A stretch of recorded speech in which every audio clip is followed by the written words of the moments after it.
anak manusia adalah Tuhan atas hari Sabat. Kalimat itu akan mencekik para pemuja hari Sabtu ini. Shalom teman-teman, jumpa lagi bersama saya Patrice Smith di channel saya. Di video ini saya akan kembali menanggapi Limson Channel yang memberi tanggapan kepada Pendeta Seventong. Nah, kemarin saya sudah bahas poin yang pertama. Di sini saya akan membahas poin yang kedua. Sebelumnya mari simak cuplikannya. Pernyataan kedua, dia katakan begini, dulu di perjanjian lama hari Sabat hari perhentiannya Tuhan Allah. Hari itu diberkati Tuhan. Tapi hari Minggu hari kebangkitan Tuhan yang menang atas dosa dan kuasa setan dan seterusnya, maka kita berbakti kepada Tuhan dalam hari Minggu. Nah, itu statement yang kedua. Pertanyaannya, apakah hari Minggu pernah dikuduskan dan diberkati oleh Allah? Kita lihat kebenaran Alkitab sekarang. Matius pasal 12 ayat 8. Karena anak manusia adalah Tuhan atas hari Sabat. Ya, jangan salah. Tuhan atas hari Sabat bukan berarti seperti yang dikatakan oleh beberapa pendeta bahwa Tuhanlah hari Sabat itu. Itu tidak sesuai dengan firman Tuhan. Tidak ada ayat mengatakan itu.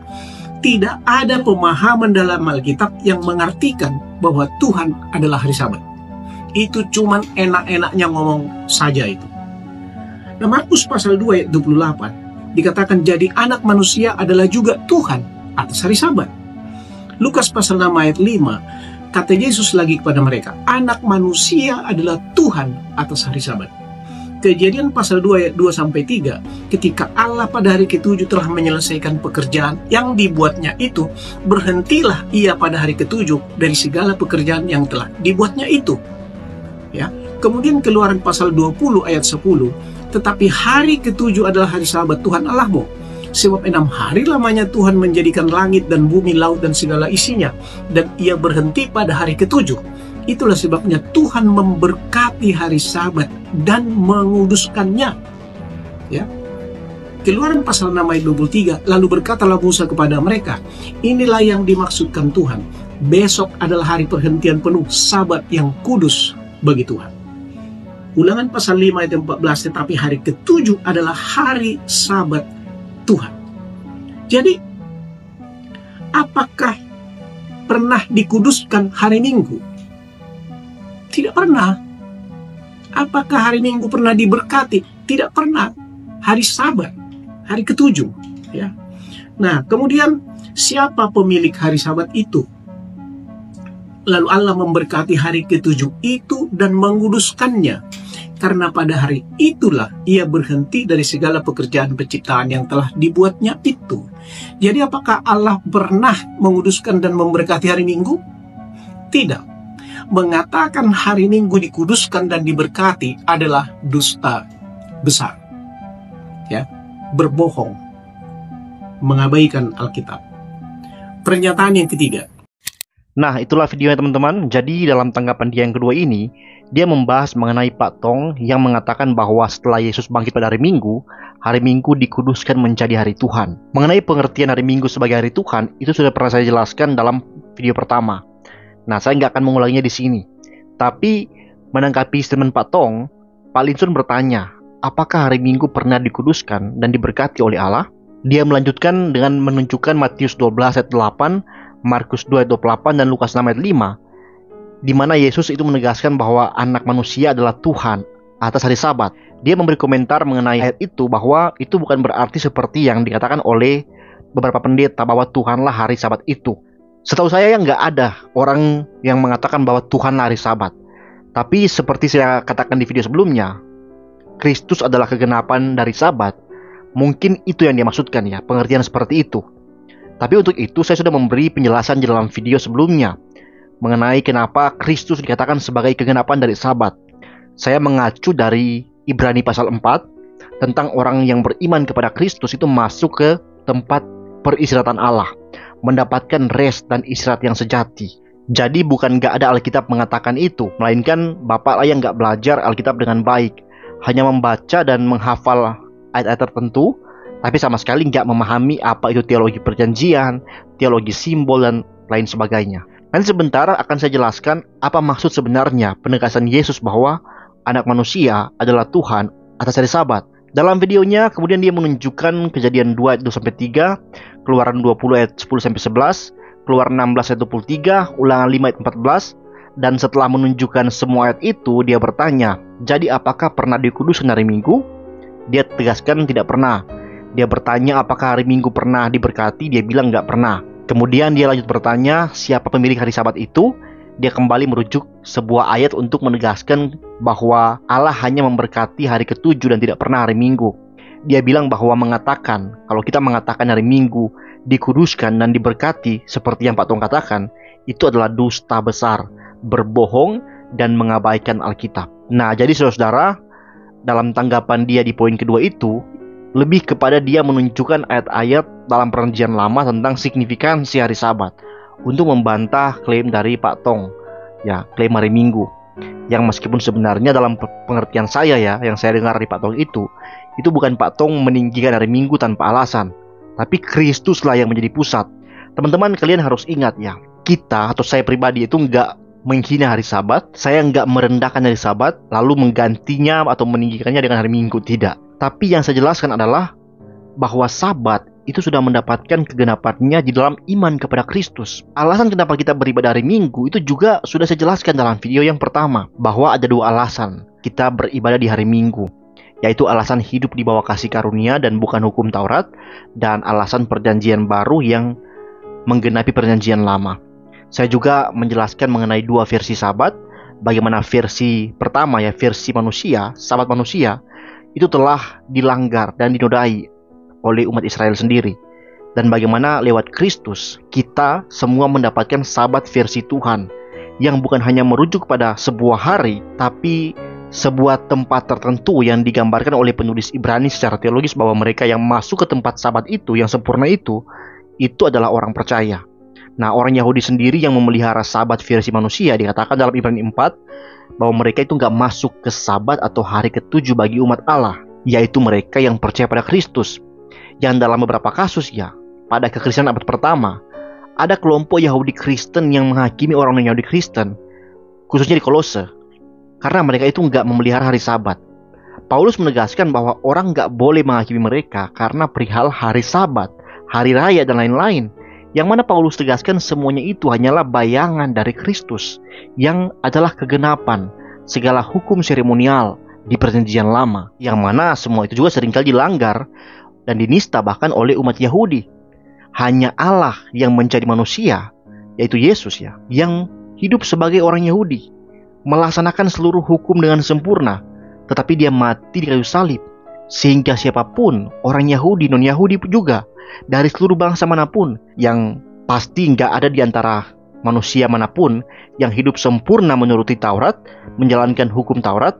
Orang Yahudi gagal, orang non-Yahudi juga gagal, yang Taurat pun tertulis dalam hati mereka, tidak bisa mereka hidup benar karena ya semua orang sudah berdosa. Tapi semua orang ini yang berdosa ini kini mendapatkan pengharapan keselamatan di dalam apa yang sudah Kristus kerjakan. Nah, kita yang bebas dari belenggu-belenggu Taurat itu kemudian harus hidup dalam kasih kepada Tuhan dan sesama, hidup suci, hidup kudus, bukan karena ancaman hukum Taurat, tetapi karena syukur atas belas kasihan Allah. Inilah alasan kenapa kita sekarang itu nggak lagi terikat dengan hukum-hukum seremonial di perjanjian lama seperti sunat, korban-korban, termasuk hari-hari raya dan hari Sabat.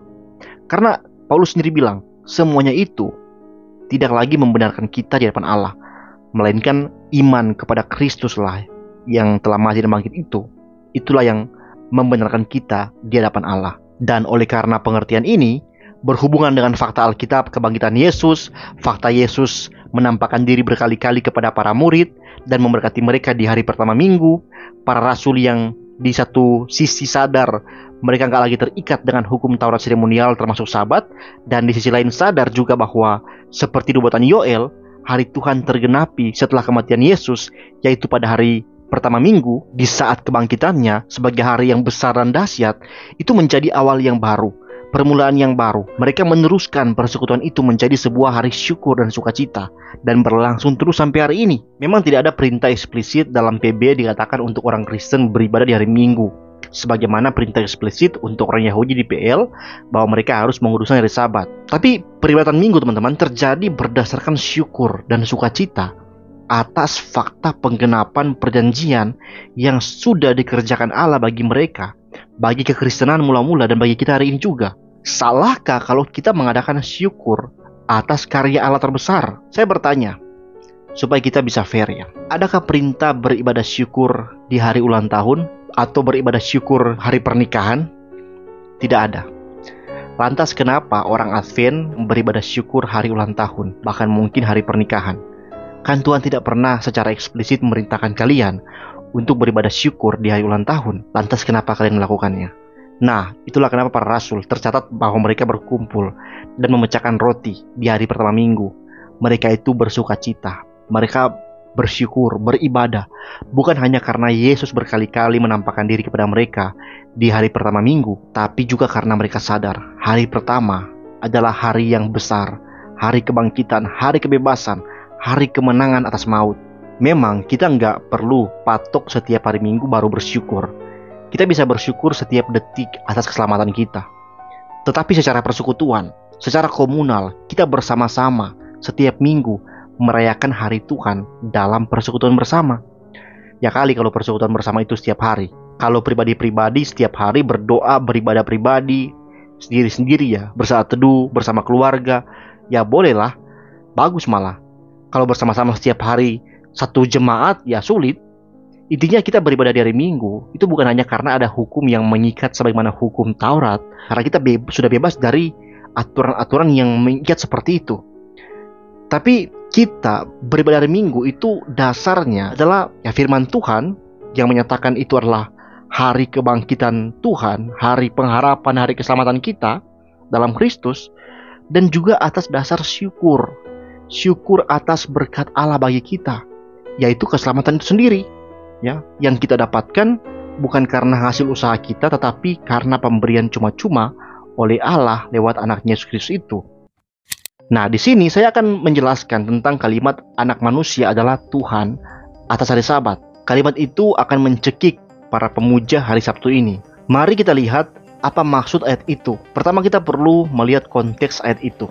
Apa yang terjadi dan kenapa sampai kalimat itu keluar dari mulut Yesus. Dalam paralel ketiga Injil ya, Matius 12 ayat 8, Markus 2 ayat 28, dan Lukas 6 ayat 5, masing-masing memiliki teologi yang sangat mendukung apa yang sudah saya jelaskan sebelum-sebelumnya. Ketiga kitab itu menceritakan satu kasus di mana Yesus dan murid-muridnya memetik gandum pada hari Sabat, dan orang-orang Farisi menuding mereka melanggar hari Sabat.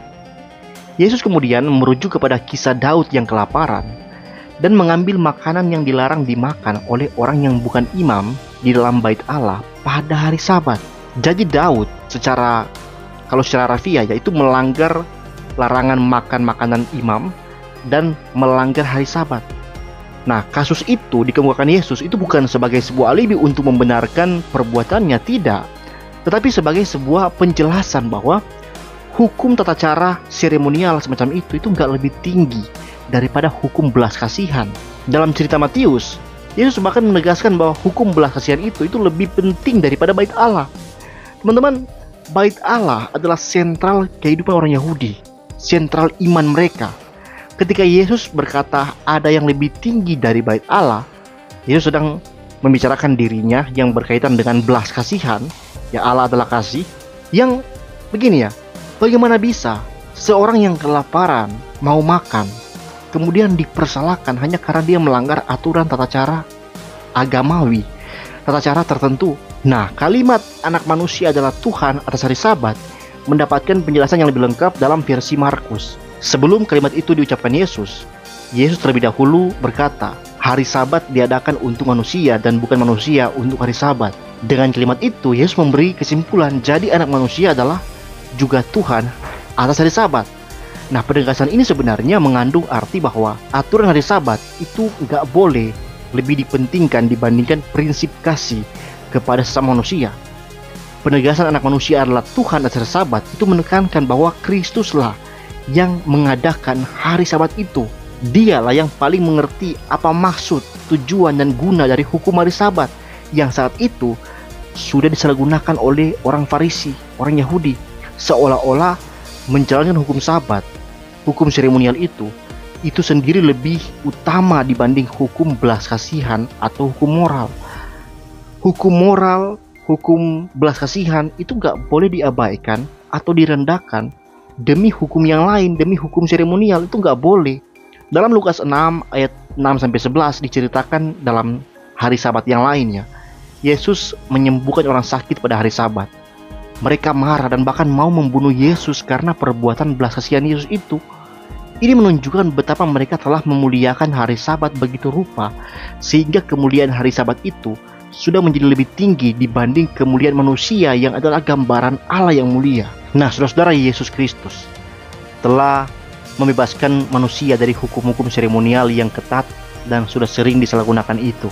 Lewat ketaatannya, lewat pengorbanannya, kebangkitannya, dia menggenapkan semua itu.